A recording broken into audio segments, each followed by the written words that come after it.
The morning had dawned clear and cold, with a crispness that hinted at the end of summer.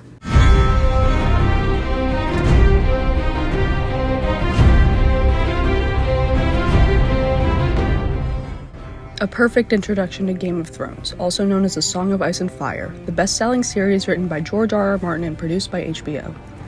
The series delves into the darker aspects of the fantasy genre, contrary to the popular series such as Lord of the Rings and Harry Potter. The series takes place on the continent of Westeros, a land split up into the Seven Kingdoms south of the 700-foot wall of ice made to keep out supernatural beings from the civilizations the story focuses on.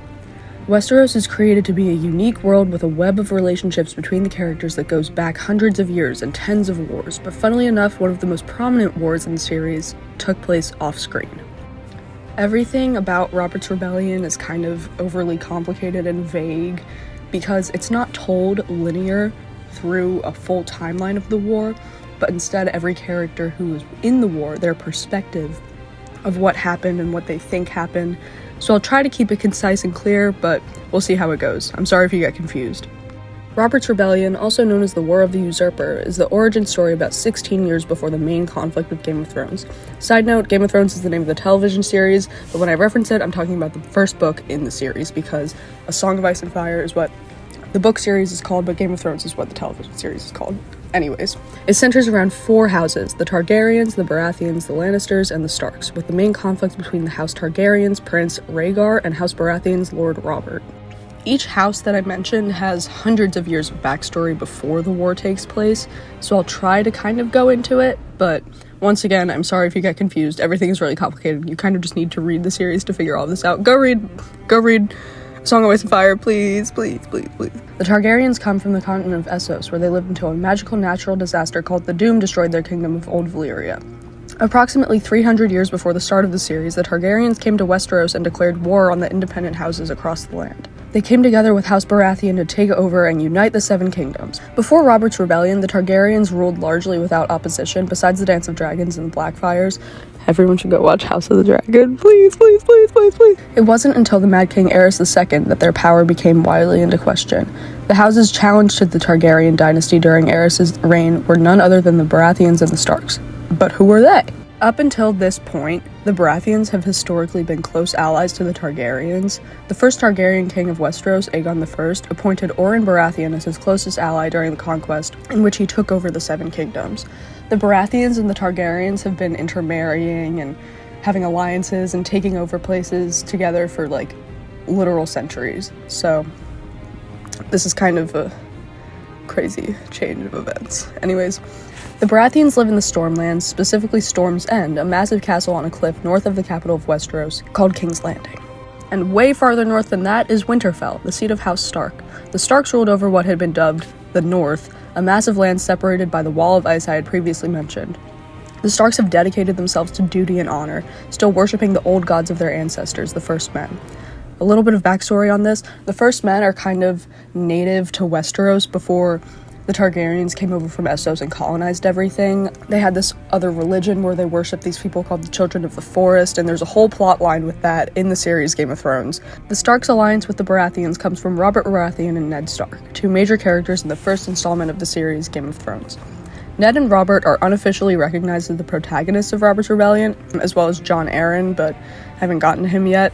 In contrast to them, the Lannisters and Targaryens of the era have generally been referred to as the antagonists of Robert's Rebellion, and also the series as a whole, but that's kind of contrary, and depending on which side of the legacy of the throne that you're on, you can argue, the Lannisters are the good guys, the Targaryens are the good guys, whatever. Doesn't matter. Both the main series and Robert's Rebellion have the same antagonists on the side of the Lannisters. Tywin Lannister, head of House Lannister and Lord of Casterly Rock, was the Mad King Aerys' head advisor and confidant, also known as the Hand of the King. This is a term that was made up by George R.R. Martin, but other fantasy series have implemented it, so you've probably heard it before. Tywin's overarching goal across his time in the series was to get his house, House Lannister, on the Iron Throne. However, Robert's Rebellion ruined his initial plan. Tywin is initially set on marrying his only daughter, Cersei Lannister, to the heir of House Targaryen, Prince Rhaegar. Rhaegar, however, didn't listen to much of what he was advised to do by his family, as seen as the spark of Robert's Rebellion. The origin of Robert's Rebellion can be traced back to a tourney that took place in 281 AC, held at Harrenhal by Lord Walter Went, to honor the royal family. Prince Rhaegar had won the tourney and was supposed to place a crown on his wife, Princess Elia Martell of Dorne. Their marriage would solidify an alliance 300 years in the making. Instead, Rhaegar crowned Lady Lyanna Stark, Ned's sister and Robert's betrothed wife. In non-fantasy terms, basically what Rhaegar did is he asked one girl to prom, but then he spent the entire night with another girl. So, very rude and very messy, like all of what Rhaegar does, and a bunch of people didn't like that. About a year after the tourney, Rhaegar arguably abducted Lyanna while she was traveling between kingdoms. Some people think that she went with him willingly because they were in love. Other people think that he kidnapped her and took her hostage, all this stuff.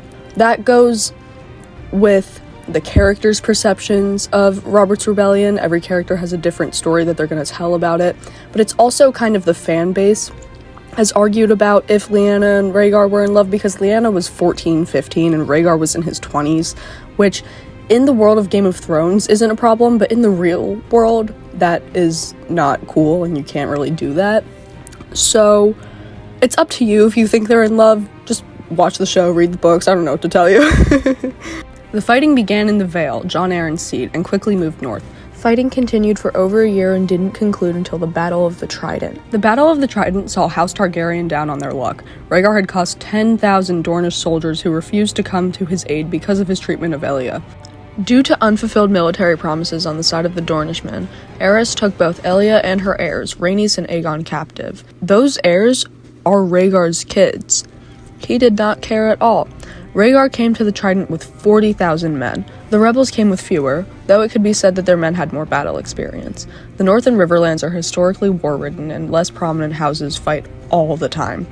It isn't uncommon for lords of higher houses to involve themselves in these disputes. The Trident came to a climax when Robert and Rhaegar met in single combat in the middle of the river. Both fought valiantly, but Rhaegar's inexperience caught up to him. Robert struck him in the chest with his warhammer, shattering the rubies making up his house sigil on his armor. Rhaegar's blood supposedly made the river run red for days. Shortly after the Battle of the Trident, Ned Stark was set to lead the remaining troops to sack King's Landing. The Lannisters' side in the fight was still unknown, so Ned called on his ally House Greyjoy for more men, as well as a naval attack on the capital. Aerys, too far wrapped up in his madness, was vaguely aware of what was coming for him. He sent his remaining children, Viserys and Daenerys, to House Targaryen's ancestral home of Dragonstone, but demanded that Elia, along with Rhaegar's children, stay in the Red Keep with him.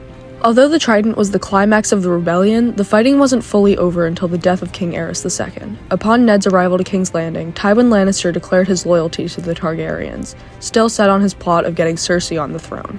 As Ned's men took more and more of the city, King Aerys' insanity consumed him, and he ordered that his knights set the city on fire. This demand wasn't enough to settle his racing mind. In his final moments, King Aerys demanded that his newest guard, Sir Jaime Lannister, betray his own house and bring him the head of Tywin Lannister, his own father. Jaime, having enough of Aerys' demands to kill civilians, killed the king.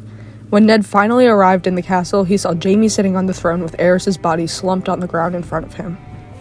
In all the disarray after the king's murder, a member of the Kingsguard, Sir Gregor Clegane, also known as the Mountain, broke into Princess Elia's chamber, killed her son, assaulted and murdered her, then stabbed her daughter 100 times. With Rhaegar and Aerys both dead, along with the brutal murder of Rhaegar's family, the succession of the throne was put up for argument. This brings me back to where I was, with Tywin's plot and Lyanna Stark. These two aspects of Robert's Rebellion cause the central conflict of Game of Thrones. Lyanna remained missing after the fall of the Targaryens, leading Robert to assume Rhaegar had murdered her in an act of defiance against the rebels. This is where the canon timelines of A Song of Ice and Fire split. In the books, Lyanna's disappearance is still up for debate. Some assume it was the same as the show, others think differently, but either way, the same story is told. In the show, Lyanna and Rhaegar eloped and had a son, Jon Snow, the main character of the show and the rightful heir to the throne. The books are still a mystery as they are incomplete, but I'll go along with the show's storyline for simplicity. In contrast to the Starks, there is still the Lannisters. With Rhaegar dead and the Targaryen dynasty over, Tywin's ability to climb the ranks of the court had both diminished and increased in different ways. He had to think carefully of what to do to get what he wanted. Robert, on the other hand, consumed by the rage of Lyanna's disappearance and his own desire for power, went to Dragonstone and took the castle, forcing the last opponents of the throne, Viserys and Daenerys, to flee the continent. This marks the official end of Robert's Rebellion. Robert Baratheon was installed as King of the Seven Kingdoms, naming Jon Arryn his hand and taking Cersei Lannister as his wife. Cersei petitioned for him to keep her twin brother Jaime on the Kingsguard, to which he accepted. This brings us to where Game of Thrones begins, some 15 years after Robert and Cersei's marriage. Robert visits his old friend Ned Stark at Winterfell to inform him that Jon Arryn has died, but during their visit, a series of events take place that change the fate of House Stark forever.